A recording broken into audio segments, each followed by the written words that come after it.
Hey guys, it's Jenna here. So today's topic is something most of you have been requesting for: white rice. When I mention about white rice, what is the first thing that comes to your mind? Bad carbs, belly pooch, weight gain. Basically, stay away from it.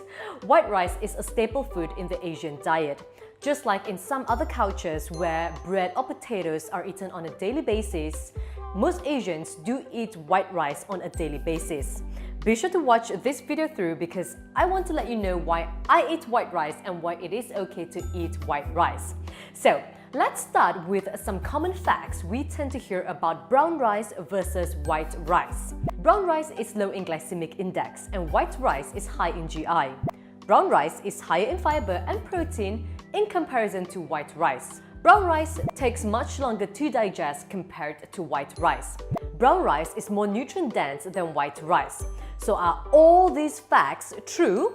Well, the simple answer is yes. They are all true. So why then would I want to eat white rice instead of brown rice? It is not as simple as that, so I really want to break down each point in more detail. So let's start with glycemic index. The GI value of a food basically informs you how quickly and how high they raise your blood sugar levels.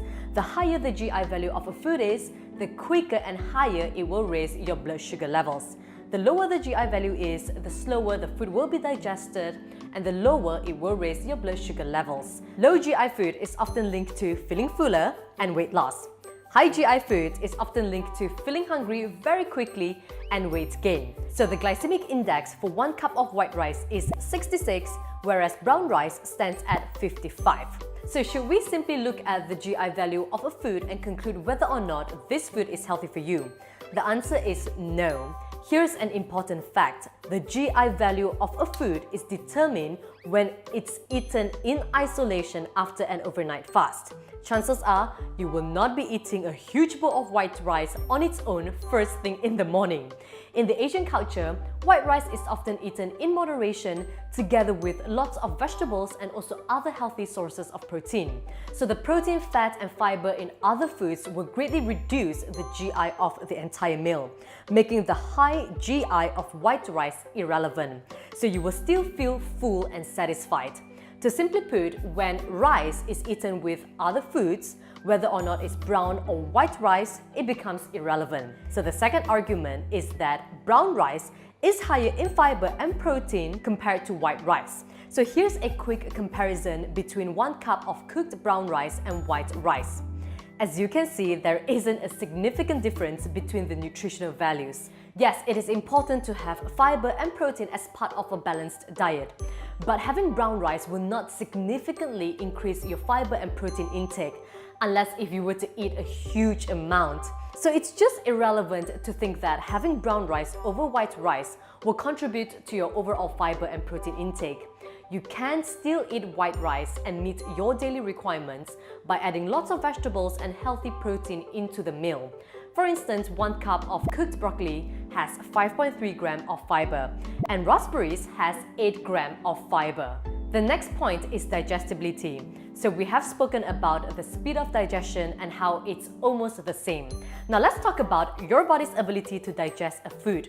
For most of you, you have no problem digesting whether brown rice or white rice. For some of you, including myself with digestive issues, eating brown rice on a regular basis can cause constipation, bloating, gas, diarrhea, and even cramps. Just think of brown rice like eating the whole walnut without removing the shell. Yes, there are nutrients on the shell, but it will cause your digestive system to work a lot harder to break the shell, hence causing indigestion. In this case, white rice has gone through the refinement process to remove the husk. So this is a better option if you have digestive issues because white rice is easier to digest. You can also compare between raw vegetables or cooked vegetables. To some of you, eating raw vegetables can cause indigestion. So the better option would be cooked vegetables. Let's take a look at the nutritional values, especially the micronutrients of brown and white rice. Yup, there is no argument that brown rice is definitely more nutrient-dense than white rice. White rice is basically brown rice with its outer layers removed, and those outer layers contain micronutrients. But It is very important to know that those micronutrients will not have a significant impact on weight loss, weight gain, or muscle growth.